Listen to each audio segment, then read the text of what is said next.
At night, two undercover agents are secretly following Musashi. He looks exactly like the suspect they were warned about: long loose hair, traditional clothes, and barefoot. But what really confuses them is that he's not even trying to hide. It feels like he wants attention. They even joke about him being the greatest samurai ever, but deep down they're nervous. Then suddenly Musashi stops and turns around. Instant tension. The agents panic. If they turn around, they'll expose themselves. If they keep walking, they might walk straight into danger. So they try to act normal, but it's already too late. Before they can react, Musashi casually leaps away and enters a nearby compound. When they realize where he went, they're shocked. It's the residence of Mr. Tokugawa. Now things escalate. This isn't just a random place, this is a highly important and protected location. The agents immediately report it to headquarters, knowing this situation is beyond them. Now the scene shifts. An officer informs Tokugawa that a suspicious person has entered his property. He tries to explain that the man is dangerous and part of an ongoing investigation. But Tokugawa's reaction is completely unexpected. He's calm, unbothered, and he even tells them to ignore it. When the officer insists and mentions that the suspect is Musashi, Tokugawa basically confirms it without concern. Then Tokugawa tells him to pass a message to Shunzo Utsumi, the highest authority in the police. The message is clear: keep watching Musashi, but do not interfere under any circumstances. Miss Hiro immediately understands the weight of this command, agrees to deliver it exactly as instructed, and leaves. Then we find out that Doppo Orochi is here to meet Mitsunari. Tokugawa asks Doppo why he came. Doppo gets straight to the point. He reminds Tokugawa that as the owner of the underground arena, he always has information about the strongest fighters, not just in Japan but across the world. If someone powerful appears, Tokugawa would definitely know about it. Then Doppo explains what's been bothering him. He encountered a man who doesn't use karate, judo, and doesn't follow any known modern fighting style. Instead, his fighting style is something completely different, something Doppo has never seen before. When Tokugawa asks what kind of technique it is, Doppo gives an answer. The man claims to be Miyamoto Musashi. Tokugawa questions Doppo, asking if he seriously believes that. But Doppo doesn't care whether it's real or fake. If the strength is real, that's all that matters to him. He wants to meet him, and almost immediately that wish is granted. Musashi suddenly walks into the room like it's nothing. He casually says he's hungry, then notices Doppo sitting there. Tokugawa takes the opportunity and asks Musashi what he thinks about this man. Musashi gives a cold and shocking answer. He says he could finish Doppo before even eating. In other words, Doppo is just an appetizer. Instead of getting angry, Doppo actually gets excited. For him, this is unbelievable. A legendary samurai from history is sitting right in front of him, and that same man is willing to fight him. To Doppo, this feels almost too perfect to be real. But then Musashi says something strange. He reveals that from the moment he entered the room, he already tried to draw his sword 3 times. Yet each time something stopped him, as if his head was being held down.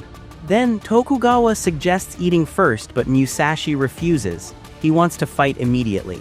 So instead of jumping straight into battle, Tokugawa proposes something else: let Doppo introduce himself through his skills. Doppo agrees and begins his demonstration.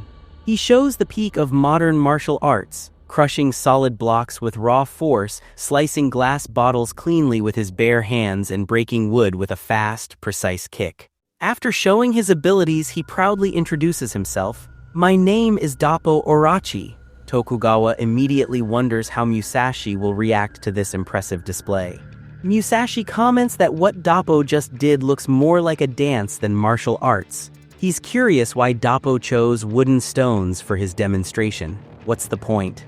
That one word, dance, triggers Doppo. The tension rises instantly. Doppo challenges Musashi. Tokugawa realizes this isn't just a demonstration or a sparring match, it's going to be a real fight. Suddenly, Doppo tries a headbutt, but Musashi catches it effortlessly. And then, instead of mocking him again, Musashi reveals something deeper. He explains that he understood everything Doppo showed earlier, not just the movements, but the imaginary opponents behind those moves. He describes it like this: Doppo wasn't just hitting objects. In his mind, he was fighting multiple enemies, and Musashi could clearly see those enemies through his technique. He even praises Doppo, saying he defeated 5 opponents at once in that demonstration. But Doppo isn't happy, because his surprise attack failed and Musashi even rubbed his bald head. Clearly, Doppo's pride won't let him just take it. Musashi gets serious and prepares to fight using his legendary two-sword style, Knight and Ikarayu. But there's something strange: he isn't holding any swords, and yet Doppo can clearly feel it, like invisible blades are pointed straight at him. The fight begins. Musashi moves first. Doppo manages to dodge the initial strike, but Musashi still cuts him with a second attack. To Musashi, this proves his point: see, that was just a dance. Musashi follows up with a punch, knocking Doppo to the ground. But Doppo doesn't stay down. Rising with one hand, he immediately takes his stance, Tenchi Joji. His nose is bleeding, but he refuses to lose or back down. Musashi looks confused. He says, "But I cut you." Doppo even describes the exact slash, a diagonal cut across the body, but he is completely fine. Why? Because Musashi didn't use a real sword. Doppo explains Musashi didn't actually cut him, he only mimicked the motion. To Doppo, that's the mistake. He says Musashi's biggest error was fighting without real swords, but here's the twist: Musashi wasn't bluffing. From his perspective, the cut was real. He expected Doppo to be injured. That's how real his technique is, even without a blade. To settle this, Musashi calmly asks if there are any swords available. Without hesitation, Tokugawa agrees and brings out a national treasure sword called Kunitora, a priceless heirloom passed down through generations. Musashi immediately recognizes its quality. Unlike the fake or weak blades he saw earlier, this one is real, a weapon that can actually kill. Now, instead of backing down, Doppo actually supports this decision. He says he wanted Musashi to have a real sword. At this point, Tokugawa becomes extremely nervous. He tries to stop everything. He insists again that Musashi is truly the real Miyamoto Musashi, a legendary killer from history. Giving a legendary swordsman his weapon is basically inviting death into the room. But Doppo doesn't back down. Instead, he explains his own belief. Karate isn't just a fighting style, it turns the entire body into a weapon. Hands become swords, feet become spears, and strikes become blades. So in Doppo's eyes, he's already fully armed, so if Musashi uses a real blade, it only makes things fair. Musashi finds this idea funny. He points out something important: no matter what Doppo says, his body is still human. Flesh cannot truly become a blade. He even mocks the idea of calling someone the god of martial arts, saying it's strange for humans to give themselves such titles. To Musashi, Doppo's techniques still feel like a dance, not true killing methods. Hearing this, Doppo suddenly launches a fast kick.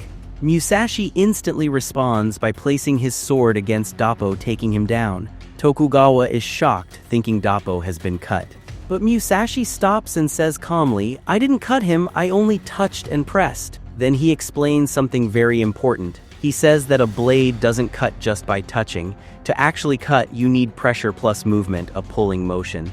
That's how a sword works, and that's how human skin works too. Even a legendary weapon like the Kunitora follows that same rule. Then something surprising happens. Musashi lightly demonstrates this principle, and suddenly a small cut appears on his own face. Blood starts dripping. He smiles. He realizes something important: he had underestimated Doppo. At first, Musashi mocked him, saying his body couldn't even cut paper. But now, he admits he was wrong. He acknowledges that Doppo's hands and feet are actually real blades in their own way.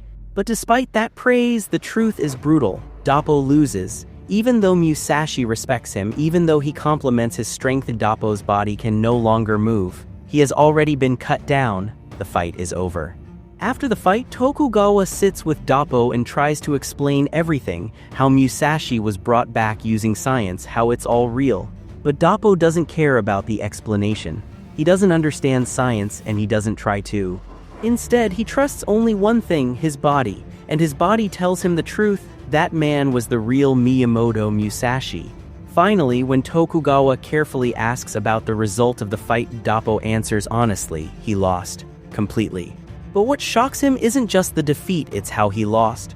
Doppo explains something very deep. A katana is a terrifying weapon. One clean strike can cut a person in half, and in a way that would have been easier to accept, because instead, Musashi didn't cut him. Musashi only pressed the blade against him, showing that he could kill him anytime, but chose not to. And that's what truly breaks Doppo.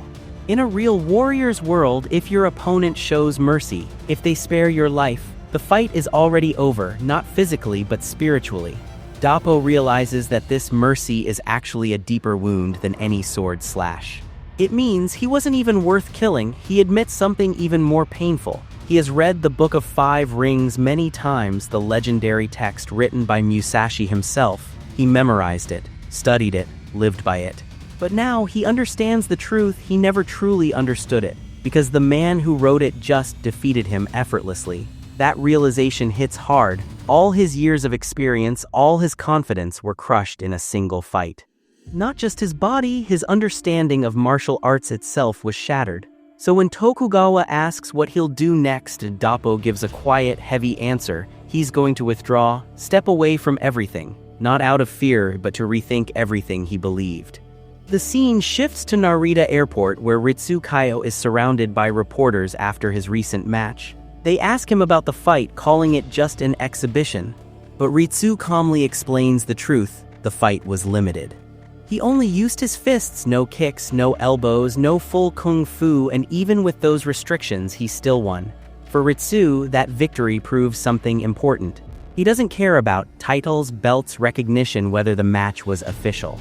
All of that means nothing to him because his true focus is Chinese Kenpo Kung Fu. Then he drops a big decision: he's quitting boxing. Even though he just won, he walks away without hesitation. Why? Because boxing limits him. It only allows punches, and Ritsu refuses to fight while being restricted. Then comes the most important part. When reporters ask what he'll do next, his answer is simple but powerful. He wants to use everything. Not just fists, but kicks, piercing strikes, weapons-like techniques, sword, spear, staff concepts, even unconventional attacks. This is the complete form of his martial art, and then he reveals the reason. There's an opponent in Japan, someone so dangerous that Ritsu feels he must use his full power with no restrictions. After this, Ritsu heads straight to the Shinshinkai Karate headquarters where he meets Katsumi. The first thing he asks about is the fight. Did Doppo Orochi lose? Katsumi's answer is heavy. It wasn't just a loss, it was a complete defeat. Doppo, one of the greatest karate masters in the world, was overwhelmed without any tricks, without cheating, in a completely fair fight.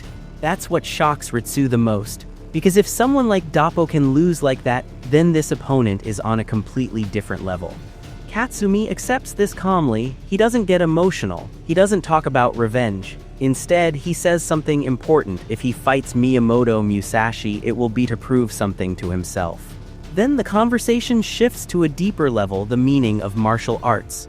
Katsumi argues confidently, karate and kung fu are meant to handle anything, weapons, multiple enemies, any situation. That's the purpose of their training. But Ritsu brings up reality. He mentions the video of Musashi fighting multiple police officers alone, effortlessly defeating all of them. Not just 5, even 20 wouldn't have mattered. That's when the tone changes. Katsumi hesitates and admits the truth. Their martial arts were never meant for someone like Musashi. Even though their techniques are designed to counter weapons, they were never tested against someone at that level. Finally, Ritsu gives a serious warning to Katsumi: don't hesitate. If you need a weapon, use it, because against Musashi, holding back or following rules could get you killed. And that's where episode 6 ends. If you enjoyed this episode and want more, hit 6 likes on this video and I'll bring the next one soon. Thanks for watching.